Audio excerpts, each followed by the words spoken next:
ازاي تعمل اعلان لعربيتك على OLX؟ بعد ما تفتح التطبيق وتدخل على الصفحة الرئيسية، هتضغط على كلمة بيع أسفل الشاشة.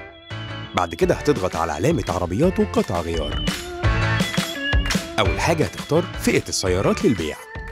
تاني حاجة هتختار بيانات عربيتك زي الماركة والموديل. تالت حاجة الصور، والصور من أهم الحاجات اللي بتشد الناس لإعلانك. حط صور بجودة عالية توضح حالة العربية من جوه وبره. افتكر إنك تحط على الأقل 5 صور، وكل ما تزود عدد الصور هيجيلك عروض أكتر. رابع حاجة تفاصيل التفاصيل. كل ما كان إعلانك واضح وبيجاوب على معظم أسئلة العميل، كل ما زودت فرصة البيع.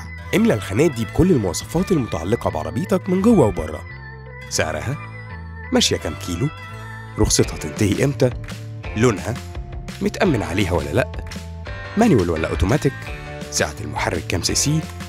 خامس حاجة اتأكد إن اسم إعلانك واضح علشان يجيلك عروض أكتر. سادس حاجة حط موقع العربية اللي موجودة فيه. آخر حاجة اتأكد إن كل بياناتك الشخصية صح علشان تكمل وتنشر إعلانك.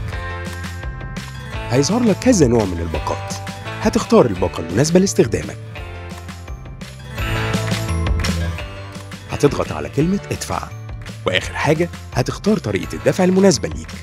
وبكده هتكون اشتركت في باقة OLX بنجاح، وتقدر تعمل إعلانات زي ما أنت عايز.